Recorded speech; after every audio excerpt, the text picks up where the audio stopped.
अभी तक हमने मैक्सवेल बोल्ट्जमैन स्टैटिस्टिक्स है उसको डिटेल में डिस्कस कर लिया, ओके, जो कि आपकी एक तरीके से क्लासिकल सिस्टम के अंदर आता है। अब हम क्वांटम सिस्टम की तरफ मूव करेंगे और उसको डिटेल में डिस्कस करेंगे, ओके। सबसे पहले हमें देखना होगा कि क्वांटम सिस्टम और जो आपका क्लासिकल सिस्टम है वो एक दूसरे के इक्विवेलेंट हो जाते हैं किस कंडीशन में। हमने एक चेक किया था कि आपकी जो नंबर डेंसिटी है n इनटू जो डेबॉर्गली वेवलेंथ है, ओके, इससे हमने कंसिडर किया था कि सिस्टम कौन सा यू कैन से स्टैटिस्टिक्स फॉलो करेगा, चाहे वो क्लासिकल हो या क्वांटम हो, ओके।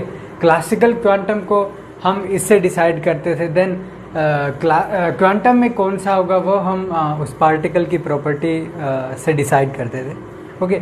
सो हमने देखा था कि ये अगर वेरी वेरी लेस देन 1 होता है, it means density of state है ना n, वो क्या होना चाहिए, लेस, ओके। और डेबॉर्गली वेवलेंथ कब कम हो जाएगा, जब आपका जो टेम्परेचर है वो आपका लो हो। ये दो कंडीशन है आपकी जिसके अंदर आपका जो n लैम्डा है वो आपका 1 से कम होगा, और ये जो सिस्टम है ये आपका क्लासिकल सिस्टम होगा।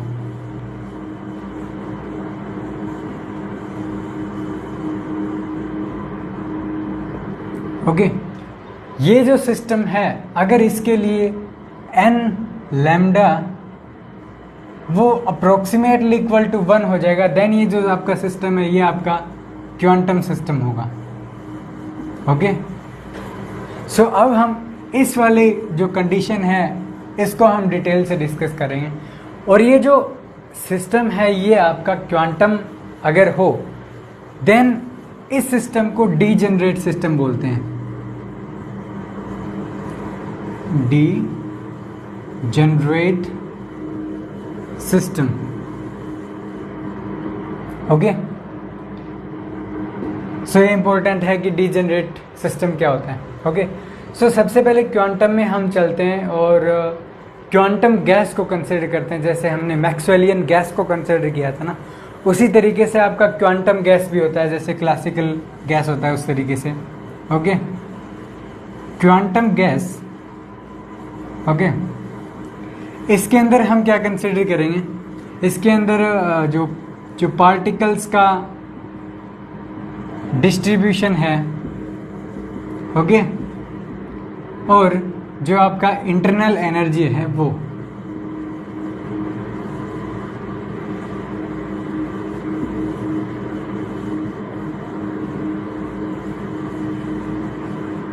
ओके। सो सबसे पहले हमने एक तरीके से ऑक्यूपेशन नंबर हमने सबसे पहले डिस्कस किया था बेसिक कॉन्सेप्ट ऑफ स्टैटिस्टिक्स में। उसमें हमारे पास एक फॉर्मूला आया कि जो आपका NS है वो इज इक्वल टू आपका हो जाता है 1 डिवाइडेड बाय एक्सपोनेंशियल, यहाँ पर आ जाता है आपका beta E minus mu plus में K। और K हमने चेक किया था कि K आपका अगर 0 है देन आपका मैक्सवेल बोल्ट्जमैन स्टैटिस्टिक होगा, जो कि क्लासिकल स्टैटिस्टिक्स है, ओके। अगर K इज इक्वल टू 1 हुआ देन ये आपका फर्मी है, फर्मी डिराक स्टैटिस्टिक्स, ये आपका क्वांटम स्टैटिस्टिक्स आ जाता है। और K इज इक्वल टू -1 है देन आपका बोस-आइंस्टीन होगा, और इसके ये भी आपका क्वांटम स्टैटिस्टिक्स आ जाता है, ओके। सो ये केस हमने डिस्कस कर दिया था, अब हमें इन केसेस के ऊपर डिटेल में डिस्कस करना है, ओके। सो एक बार इस कंपोनेंट को K ही पढ़ा रहने देते हैं, ओके। ये तो था एक तरीके से डिस्क्रीट लेवल्स के लिए, जब हमारे पास जो क्लासिकल सिस्टम था जिसके अंदर डिस्क्रीट लेवल्स थे, ओके। बट यहाँ पर अगर हम इसको कंटिन्यूअस अगर एनर्जी लेवल्स कंसिडर करते हैं देन जो ऑक्यूपेशन नंबर है उसको हम कुछ इस तरीके से लिख सकते हैं इन टर्म्स ऑफ एनर्जी, वो इज इक्वल टू हो जाता है 1 upon exponential beta E minus mu plus K। ये एक तरीके से कंटिन्यूअस के लिए हो जाता है, ओके। एक हमने टर्म पढ़ा था density of states.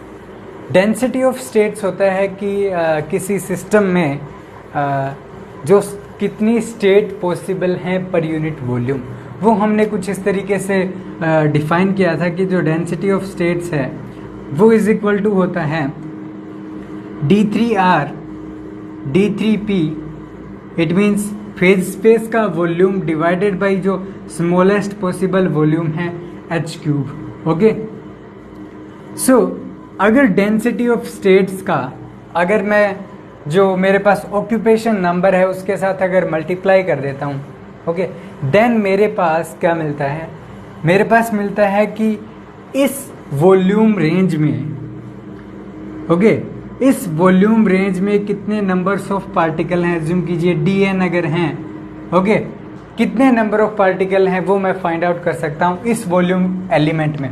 Okay, because ये तो जस्ट एक रेशियो है एक तरीके से। ओके, और ये आपका बताता है विद रिस्पेक्ट टू एनर्जी आपका पार्टिकल्स कितने होंगे। ओके, देन इस क्वांटिटी का अगर मैं मल्टीप्लाई करूंगा, देन अगर आप यूनिट से भी चेक करो, देन आपके पार्टिकल्स का यूनिट आएगा। इट मीन्स कि इस वॉल्यूम एलिमेंट में जो कि फेज स्पेस में है उसके अंदर कितने नंबर ऑफ पार्टिकल्स होंगे वो मैं फाइंड आउट कर सकता हूँ अगर इसके साथ मल्टीप्लाई कर दूँ। देन मैं क्या कह सकता हूँ कि जो मेरा dn है वो इज इक्वल टू हो जाता है आपका d3r d3p divided by h cube, और यहाँ पर टर्म आ जाता है exponential beta e minus mu plus k. Okay, अगर अज्यूम कीजिए यहाँ पर मैं अगर जो स्पिन एंगुलर मोमेंटम है उसको भी अगर मैं कंसिडर करता हूँ, ओके, इट मीन्स डीजेनरेसी अगर मैं कंसिडर करता हूँ, अज्यूम कीजिए कि जो स्पिन क्वांटम नंबर जो है आपका वो g है, देन अगर मैं इसका मल्टीप्लाई कर देता हूँ एक तरीके से डीजेनरेसी एक तरीके से सिस्टम में g से अगर मल्टीप्लाई कर देता हूँ, देन ये आपका इम्प्रूव्ड फॉर्मूला हो जाता है। ओके, अब यहाँ पर ये जो एलिमेंट है इस एलिमेंट का मैं फाइंड आउट कर सकता हूँ कि ये जो वॉल्यूम एलिमेंट है इसकी वैल्यू कितनी होगी। ओके, देन हम चेक कर सकते हैं कि जो d3r है, अगर हम जो हमारे कंपोनेंट्स हैं आपके कार्टेशियन कोऑर्डिनेट सिस्टम में अगर वो एक दूसरे से इंडिपेंडेंट हैं, देन हम कह सकते हैं कि जो आपका d3r है वो आपका v के इक्वल हो जाता है, d3r is equal to v। Okay, then d3p है, इट मीन्स फेज स्पेस में अगर हम कंसिडर करें एक स्फेयर एक तरीके से जिसका रेडियस आपका p है, देन जो एक तरीके से वॉल्यूम एलिमेंट है dp के लिए, ये dp यहाँ पर लेंथ है, देन ये वाला जो वॉल्यूम एलिमेंट है वो इज इक्वल टू हो जाता है, अगर मैं इसका क्रॉस सेक्शन एरिया देखूँ, देन 4 पाई p स्क्वायर इंटू dp, ये आपका वॉल्यूम हो जाता है। ओके, देन यहाँ पर मैं इसकी वैल्यू पुट करता हूँ कि जो dn है वो इज इक्वल टू हो जाता है आपका 4 पाई p स्क्वायर dp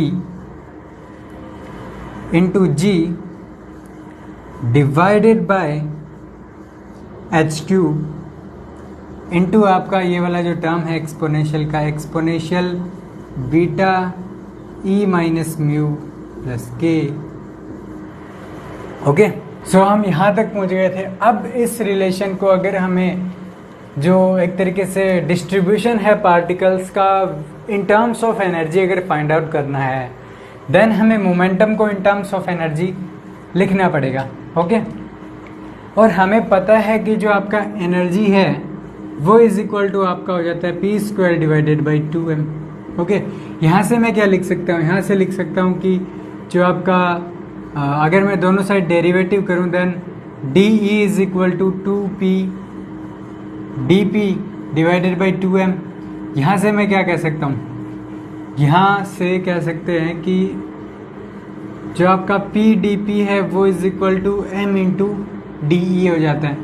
यहाँ से अगर मैं मोमेंटम की वैल्यू रखता हूँ p स्क्वायर dp मल्टीप्लाई कर देता हूँ अगर मोमेंटम का दोनों साइड, और यहाँ से मोमेंटम की वैल्यू हो जाती है p is equal to under root of 2me।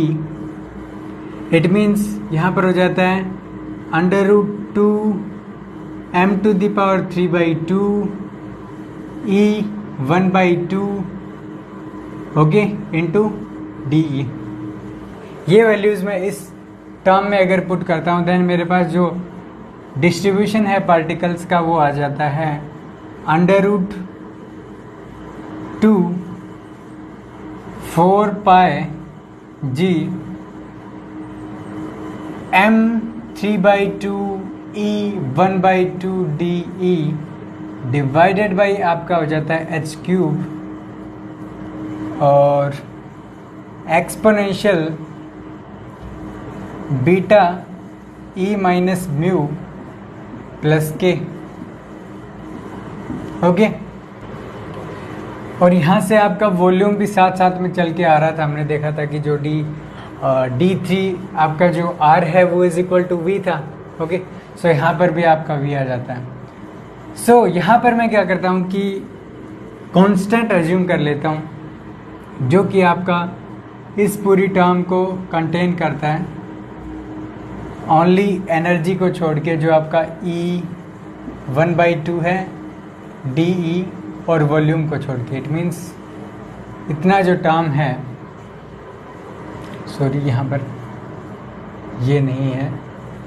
Okay, then मेरे पास क्या आ जाता है dN is equal to C V E 1/2 DE divided by आपका हो जाता है एक्सपोनेंशियल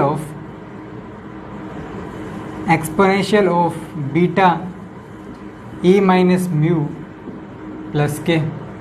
और जो आपका C है वो इज इक्वल टू कितना हो जाता है, अगर मैं इसको कंसिडर करूँ 2π, और अगर इसको मैं 4 को कुछ इस तरीके से लिख दूं कि 2m⁻³ अगर कुछ इस तरीके से।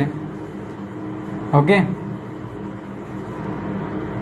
ओके, इंटू जी m3/2 और m तो आएगा डिवाइडेड बाई आपका हो जाता है h³।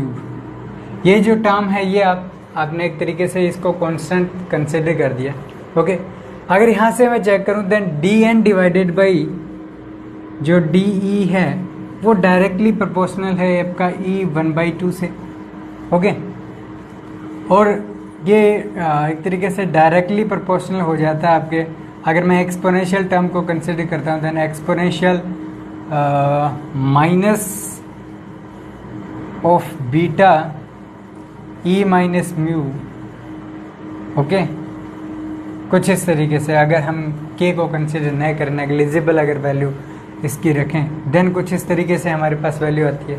अगर यही रिलेशन जो हमने यहाँ पर वैल्यूज़ पुट की हैं कि p² is equal to 2m, अगर यही सिस्टम आपका एक तरीके से रिलेटिविस्टिक सिस्टम होता है, इट मीन्स जो आपका एनर्जी है E² is equal to p² c² plus m02 c⁴, ये आपका एनर्जी की रिलेशन हो जाता है। ओके, और आपको जस्ट इसकी हेल्प से यहाँ पर वैल्यूज़ पुट करनी है और वहाँ से हमको जो ये कांस्टेंट है इसकी वैल्यू हमें कुछ इस तरीके से मिलती है कि एक तरीके से dN जो है आपका total dN is equal to आपके पास आ जाता है 4πV into ji divided by आपका जाता है c³ h³ into E² DE divided by आपका आ जाता है exponential beta E minus mu plus k. Okay, सो एक तरीके से जो C की जो वैल्यू है वो आपकी थोड़ी डिफरेंट होती है, जो कांस्टेंट है। ओके, और कुछ इफेक्ट नहीं पड़ने वाला, जस्ट आप ये रिलेशन यहाँ पर यूज़ करके आप जस्ट डेरिवेटिव वगैरह लेके ये जो रिलेशन है वो फाइंड आउट कर सकते हो। ओके, अभी तक हमने जो एक्सप्रेशन फाइंड आउट किया था उसके अंदर हमने NE जो कि आपका ऑक्यूपेशन नंबर है उसको एक तरीके से सेपरेटली लिख दिया, जो बाकी बचा हुआ टर्म था वो आपका डेंसिटी ऑफ स्टेट्स है। ओके, अगर मैं दोनों को मल्टीप्लाई कर दूं देन मेरे पास जो you can say elementary number of particle है, you can say particle distribution, वो मेरे को मिल जाएगा। ओके, सो हमें अब देखना है कि जो क्वांटम गैस है उसके अंदर दो तरीके की गैस आती हैं। पहला आता है आपका फर्मी गैस, सेकंड आता है आपका बोस गैस। ओके, देन हमें यहाँ पर दोनों को चेक करना पड़ेगा कि क्या बिहेवियर होता है, कैसे आपके particles with respect to energy distribute होते हैं। ओके, सो सबसे पहले अपन कंसिडर करेंगे फर्मी गैस। ओके,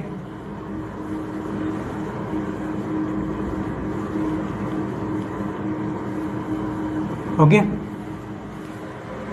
अब सबसे पहले हम क्या करेंगे, इस टर्म को प्लॉट करेंगे, इस टर्म को प्लॉट करेंगे। ओके, सो सबसे पहले कंसिडर करते हैं low temperature. Okay, because temperature का बहुत बड़ा इफेक्ट पड़ जाता है। अब हम यहाँ से चेक कर सकते हैं कि जो आपका डेंसिटी ऑफ स्टेट है वो आपका डायरेक्टली प्रोपोर्शनल होता है e⁻1/2 से। ओके, सो जैसे ही आपका एनर्जी इस डायरेक्शन में, अगर एनर्जी कंसिडर करूँ, यहाँ पर मैं डेंसिटी ऑफ स्टेट कंसिडर करूँ, देन ये जो रिलेशन है ये आपका कुछ इस तरीके से वेरी करता है। ओके, चाहे आपका लो टेम्परेचर हो चाहे हाई टेम्परेचर हो, बिकॉज ये क्वांटिटी आपकी टेम्परेचर पर डिपेंड नहीं करे। इट मीन्स अगर हाई टेम्परेचर पे अगर मैं कंसिडर करता हूँ तो उस केस में भी आपका ये जो रिलेशन है ये आपका सेम ही रहने वाला है। यहाँ पर एनर्जी, यहाँ पर डेंसिटी ऑफ स्टेट्स और कुछ इस तरीके से। अब अगर मैं, ये तो हो गया आपका डेंसिटी ऑफ स्टेट्स।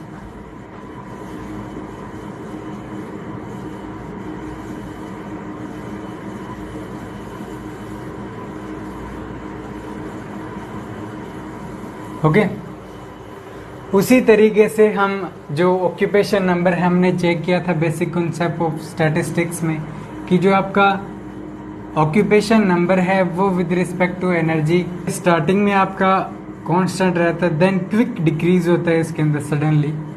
ओके, सो आप इसको थोड़ा सा यहाँ से ऐसे कर सकते हो। ये जो वैल्यू है ये आपकी म्यू होता है। It means mu is equal to E जो वैल्यू है उसके ऊपर आपका क्विक डिक्रीज होता है। ओके, उसी तरीके से अगर हाई टेम्परेचर की अगर बात करूं, देन हमको पता था कि ये वाला जो रिलेशन है ये अगर 1 अगर मैं इसको कंसिडर करूं सैचुरेटेड वैल्यू को, देन ये 0.5 वैल्यू से कुछ इस तरीके से आगे हो जाता है। जैसे इसको अगर हम ड्रॉ करते हैं, सो यहाँ पर आपका n हो जाता है, यहाँ पर एनर्जी।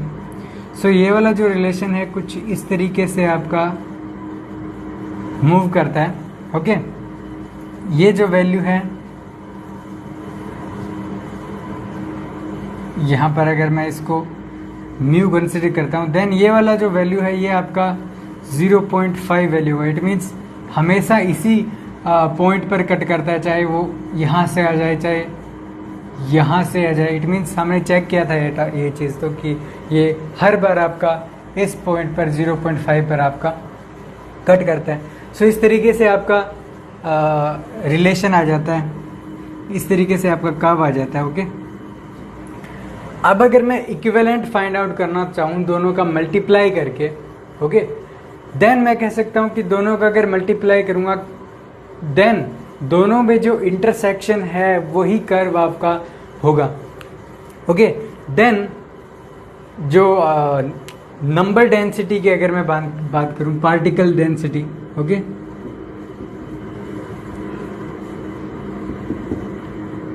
या फिर आप बोल सकते हो डिस्ट्रीब्यूशन ऑफ पार्टिकल्स। ओके, ये तो था आपका ऑक्यूपेशन नंबर। ओके, इसको अगर मैं चेक करूं देन आप इसको ड्रॉ कीजिए, दोनों का एक साथ ये आ जाता है। देन इसको ड्रॉ करते हैं, ये आपका सॉरी कुछ आपका कुछ इस तरीके से है। ओके, देन जो अपना जो कॉमन जो कर्व है जो कि दोनों का मल्टीप्लाई होगा और जो आपका डिस्ट्रीब्यूशन होगा, पार्टिकल्स का डिस्ट्रीब्यूशन फंक्शन होगा, वो आपका ये कर्व हो जाता है, जिसके अंडर ये जो एरिया मैं हाईलाइट कर रहा हूँ वो कर्व अपना इक्विवेलेंट कर्व हो जाता है इसके अंदर। अगर मैं यहाँ पर नंबर ऑफ पार्टिकल्स अगर कंसिडर करूँ इस डायरेक्शन में, आपका एनर्जी कंसिडर करूँ, उसी तरीके से यहाँ पर अगर मैं कंसिडर करूँ ये वाला कर्व, देन इसके अंदर थोड़ा सा कर्व थोड़ा डिफरेंट होने वाला है कि ये तो आपका हो जाता है डेंसिटी, और यहाँ पर ऑक्यूपेशन नंबर कुछ इस तरीके से, ओके। देन यहाँ पर जो कर्व बनने वाला है वो कुछ इस तरीके से, ये तो देखिए इसके अंदर शार्प डिक्रीज आ रहा है, अचानक से शार्प डिक्रीज है, बट यहाँ पर जो डिक्रीज है वो एक तरीके से सॉफ्ट डिक्रीज है, ओके। ये डिक्रीज आपका सॉफ्ट है, ओके। सो जो कर्व आने वाला है इसके अंदर वो ये वाला कर्व है। यहाँ पर आपका dn हो जाता है, यहाँ पर आपका एनर्जी चेंज हो जाता है, ओके। सो इस तरीके से आपका जो पार्टिकल डिस्ट्रीब्यूशन है विद रिस्पेक्ट टू एनर्जी, वो आपका टेम्परेचर और एनर्जी से कुछ इस तरीके से आपका डिफरेंट होता है, ओके। इस तरीके से वेरी करता है, ओके। ये था आपका फर्मी गैस के लिए। अब हम बोस जो गैस है हमारी बोस-आइंस्टीन गैस, उसके लिए भी कंसिडर करेंगे सेम सिचुएशंस की, लो टेम्परेचर पे क्या होता है, हाई टेम्परेचर पे क्या होता है, ओके।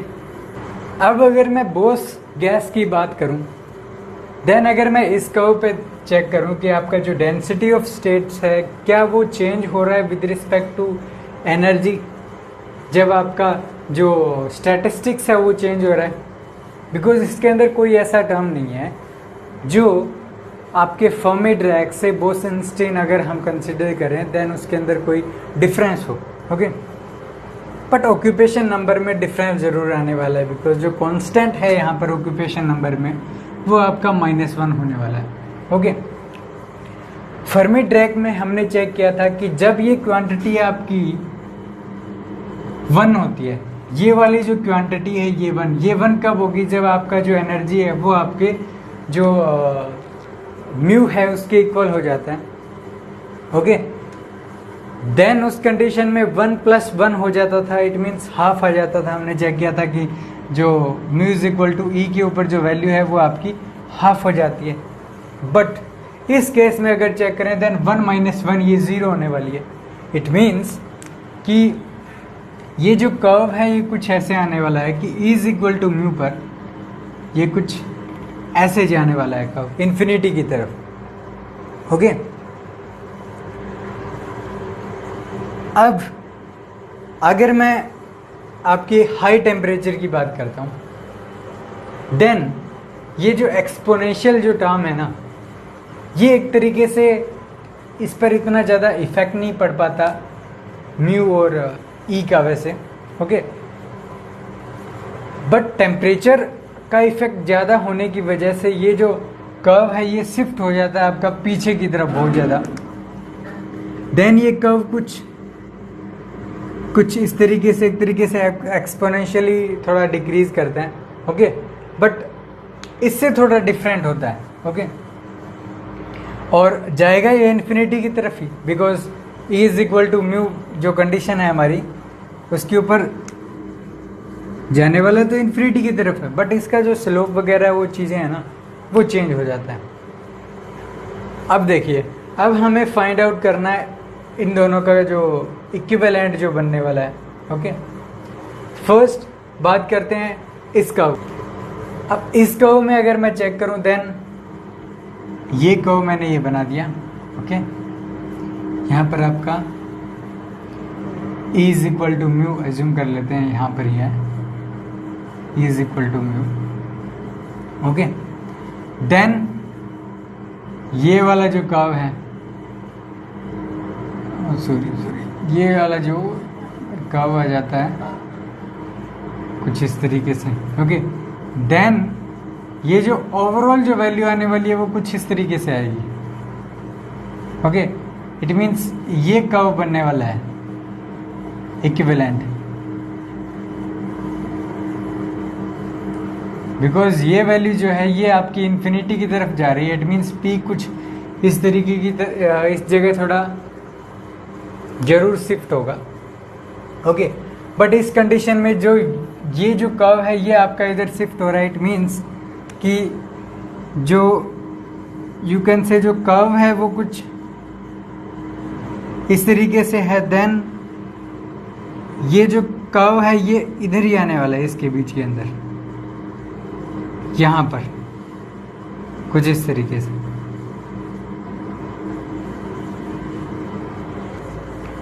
सो इन दो कर्व्स में डिफरेंस इतना ही है कि ये तो इस वाले कर्व से ऊपर की तरफ जा रहा है, बट ये वाला जो कर्व है ना ये सिर्फ इसके अंदर ही लाई करता है, एक तरीके से सिर्फ इसके अंदर ही चला जाता है, बिकॉज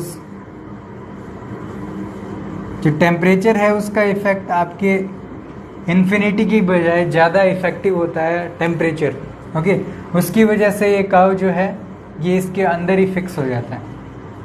ओके, सो इस तरीके से आपका बोस-आइंस्टीन गैस के लिए भी जो पार्टिकल्स का डिस्ट्रीब्यूशन है वो हो जाता है। ओके, अब हम चेक करते हैं कि टोटल नंबर ऑफ पार्टिकल्स कितना होगा जो क्वांटम गैस है उसमें, चाहे वो आपका यू कैन से फर्मी गैस हो या फिर बोस गैस हो, कोई दिक्कत नहीं है। ओके, दोनों के लिए ही अप्लीकेबल होगा। ओके, सो जो नंबर ऑफ पार्टिकल्स हैं टोटल वो इज इक्वल टू कितने हो जाते हैं, CV। Okay, integration just dn का इंटीग्रेशन करना है 0 to infinity।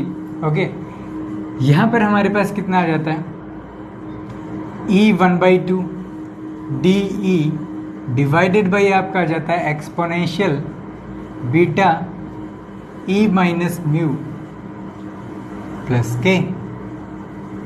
ओके, अगर हम एनर्जी फाइंड आउट करना चाहते हैं dn रेंज में, देन dn में अगर हम एनर्जी का मल्टीप्लाई कर दें इंस्टेंट पर, एक इंस्टेंट पर, देन हमें इंटीग्रेशन से हमें जो टोटल आपका एनर्जी है E वो आपको मिल सकता है। Okay, it means E is equal to dn में अगर मैं E का मल्टीप्लाई करूँगा देन कुछ सिर्फ E वाली टर्म चेंज होने वाली है। It means E is equal to CV integration 0 to infinity E 3/2 DE divided by exponential beta E minus mu plus k. Okay, so इस तरीके से ये आपके एनर्जी का एक्सप्रेशन आ जाता है, ये आपके नंबर ऑफ पार्टिकल का एक्सप्रेशन आ जाता है। ओके, अब हम इस वाले इंटीग्रल को सॉल्व करते हैं, देन हमारे पास क्या आता है कि n is equal to okay CV u dot v से करता हूँ। ओके, इसको मैं u कंसिडर करता हूँ जो एक्सपोनेंशियल टर्म है इसको। ओके, सो अपन क्या कह सकते हैं, u डॉट v का फॉर्मूला क्या होता है कि u डॉट v अगर इंटीग्रल है then u v integral minus u derivative v integral. Okay, then इस पूरे का इंटीग्रल हमें ये वाला जो सॉल्व करना होता है। ओके, सो उसी तरीके से करते हैं, हमें सबसे पहले एक्सपोनेंशियल को बाहर लेना पड़ेगा और इसका अगर इंटीग्रल करते हैं देन हमें क्या मिलता है, E 1/2 प्लस 1 3/2, देन यहाँ आ जाता है 2/3 E 3/2 डिवाइडेड बाई आपका एक्सपोनेंशियल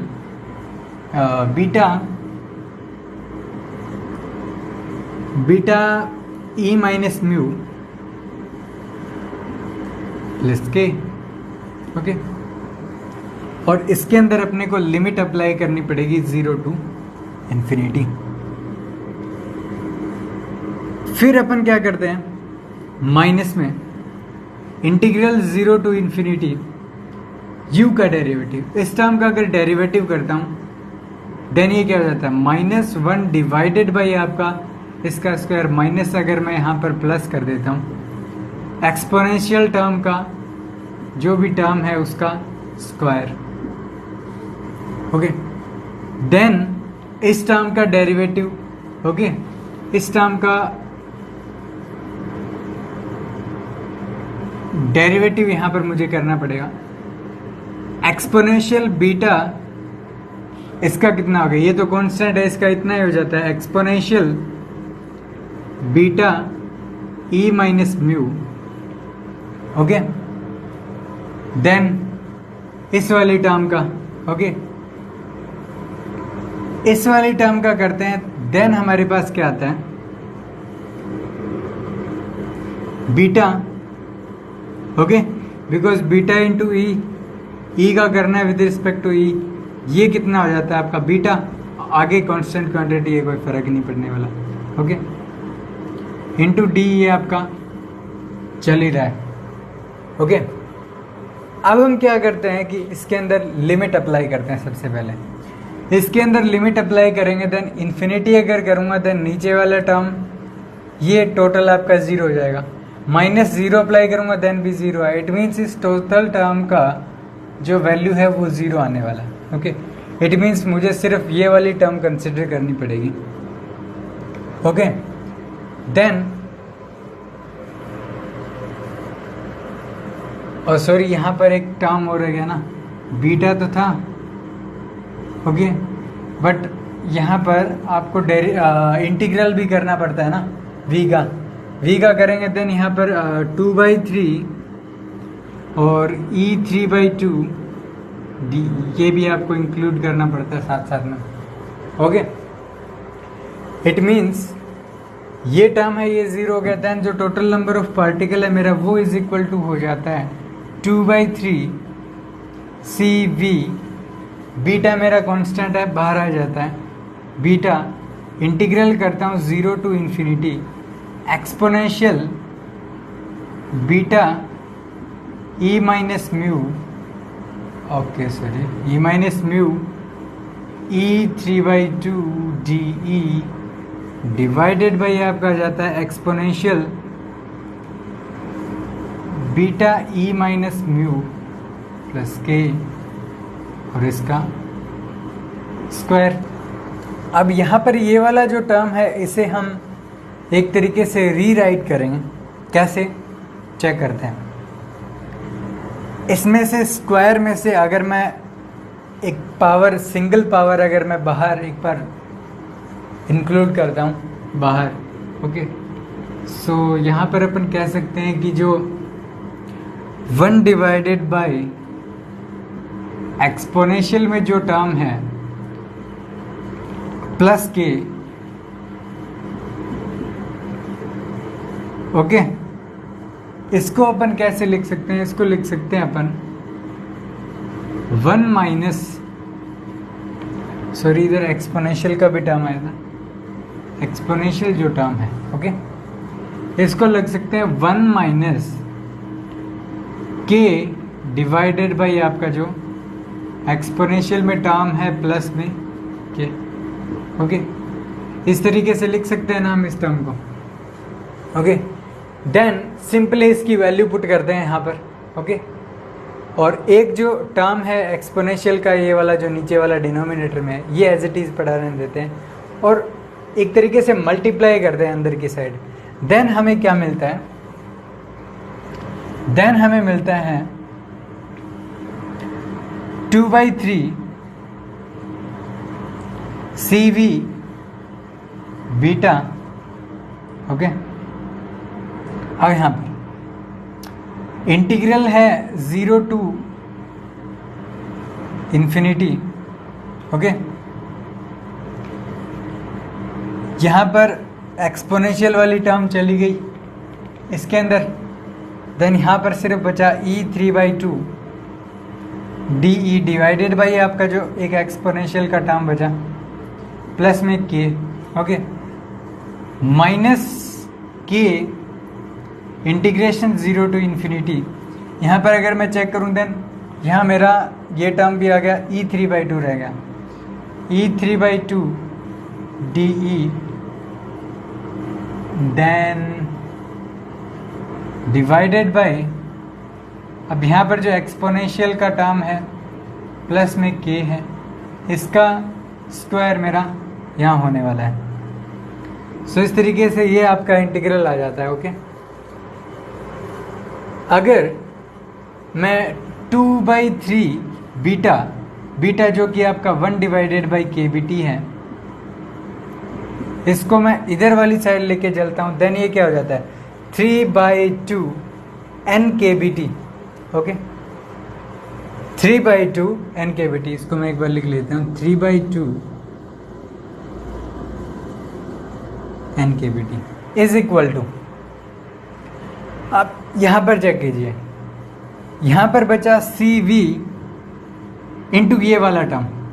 ये वाला टर्म किसके इक्वल होता है, आपने चेक किया था, एनर्जी है सिस्टम का, इंटरनल एनर्जी, उसके इक्वल हो जाता है। ओके, देन मैं इसको सिर्फ एनर्जी अगर लिख देता हूँ एवरेज, ओके, कोई प्रॉब्लम नहीं है, माइनस, ओके, माइनस ये जो इंटीग्रल है ये एज इट इज अपन लिख देते हैं सी वी के 0 to infinity E3/2 DE divided by आपका एक्सपोनेंशियल का जो टर्म है प्लस में k है, इसका आपका स्क्वायर होने वाला है।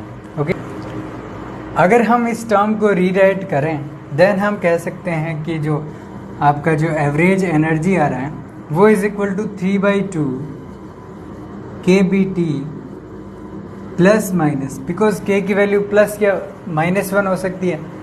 यहाँ से अपन कह सकते हैं कि सी वी, ओके, और जो इंटीग्रल है 0 to infinity E3/2 DE exponential plus k square. Okay, ये हमारे पास एक रिलेशन आ जाता है। ओके, और हमें पता है कि ये पॉजिटिव साइन जो है वो आपका आता है फर्मी डिराक स्टैटिस्टिक्स में। ओके, नेगेटिव साइन जो है वो आपका बोस-आइंस्टीन स्टैटिस्टिक्स में आता है। ओके, सो अगर इस रिलेशन को चेक करें देन हम क्या कह सकते हैं कि क्लासिकल सिस्टम में आपका एनर्जी होता था 3/2 KBT। ओके, बट जैसे ही हम क्वांटम सिस्टम में मूव करते हैं हमारे पास जो एनर्जी आने वाला है उसके अंदर कुछ एक तरीके से एक टर्म ऐड हो रहा है या सब्ट्रैक्ट हो रहा है। ओके, सो ये एरर टर्म जो है एक तरीके से एरर तो नहीं है बट एक तरीके से ऐड जो हो रही है टर्म, ओके, उसके हिसाब से हम कह रहे हैं कि जो एनर्जी है वो आपकी फर्मी डिराक में तो आपकी कुछ ऐड हो रही है और बोस-आइंस्टीन में कुछ सब्ट्रैक्ट हो रही है और क्लासिकल में आपका एज इट इज रहता है। इट मीन्स मैं क्या कह सकता हूँ कि जो एनर्जी ऑफ फर्मी डिराक है, ओके, एनर्जी फर्मी डिराक की है वो ज़्यादा होती है आपकी मैक्सवेल बोल्ट्जमान से। ओके, मैक्सवेल बोल्ट्जमान से भी कम एनर्जी होती है आपकी बोस-आइंस्टीन की। सो यहाँ से हमें एक तरीके से रिलेशन मिलता है कि किसका एनर्जी ज़्यादा होगा।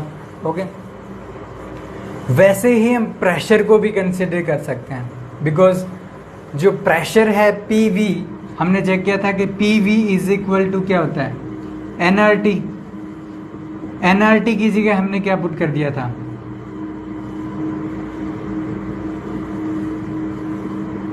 NKBT।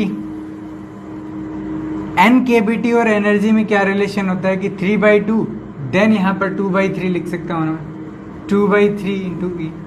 इट मीन्स जैसे आपका प्रेशर इफेक्टिव होगा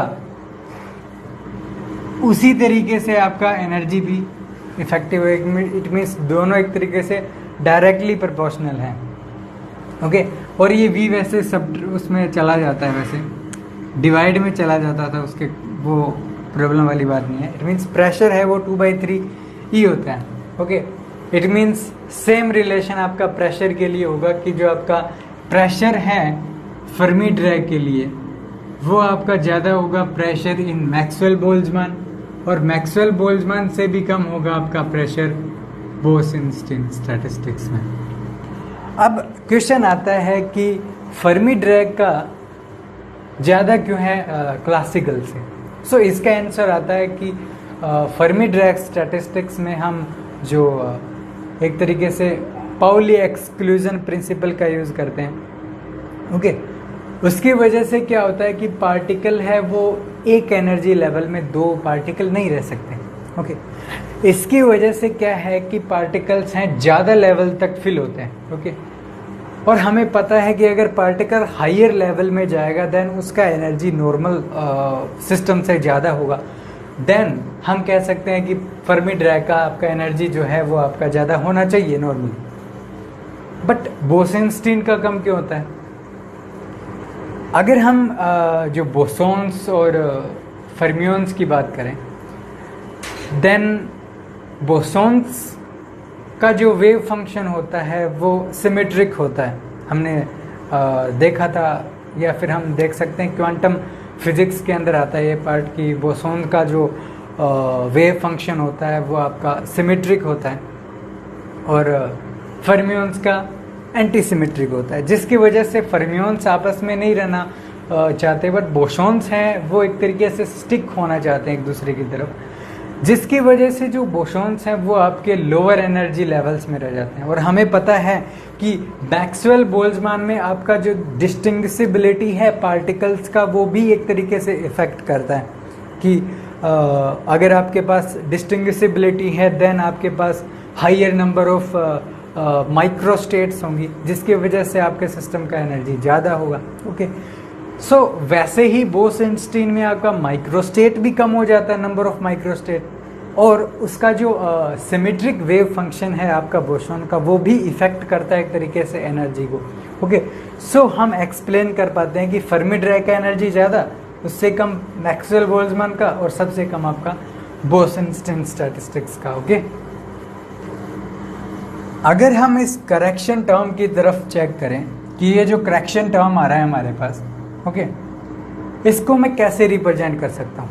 ओके, अगर आप चेक करो देन जो नंबर डेंसिटी है आपका वो ये है, अगर 1 यहाँ पर कंसिडर करूँ देन ये मेरा नंबर डेंसिटी हो जाता है। इट मीन्स मैं क्या कह सकता हूँ कि जो आपका करेक्शन टर्म है वो इज इक्वल टू हो जाता है CV इंटीग्रल 0 to इन्फिनिटी।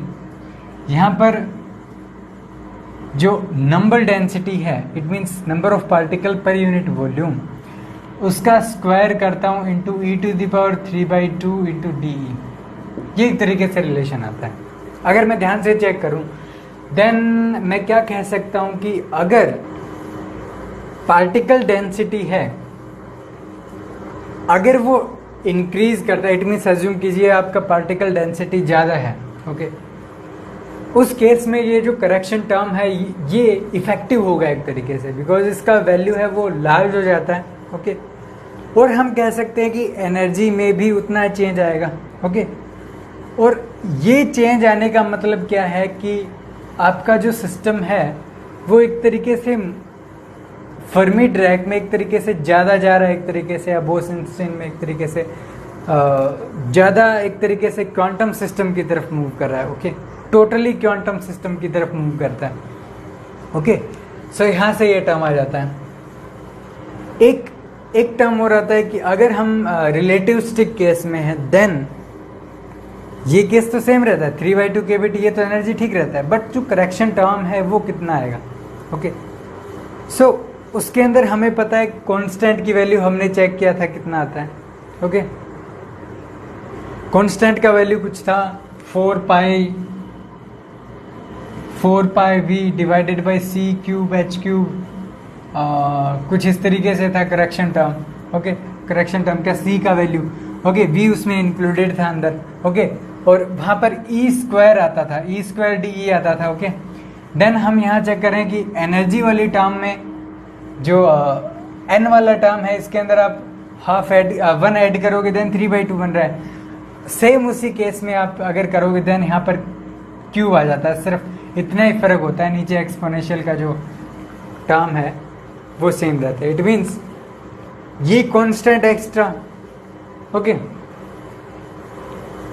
और यहाँ पर e²DE डिवाइडेड बाई जो एक्सपोनेंशियल का टर्म का जो स्क्वायर है वो सारी चीज़ें सेम है, सिर्फ यहाँ जो मल्टीप्लाई हो रहा है कांस्टेंट वो अलग है और यहाँ पर क्यूब है न कि 3/2।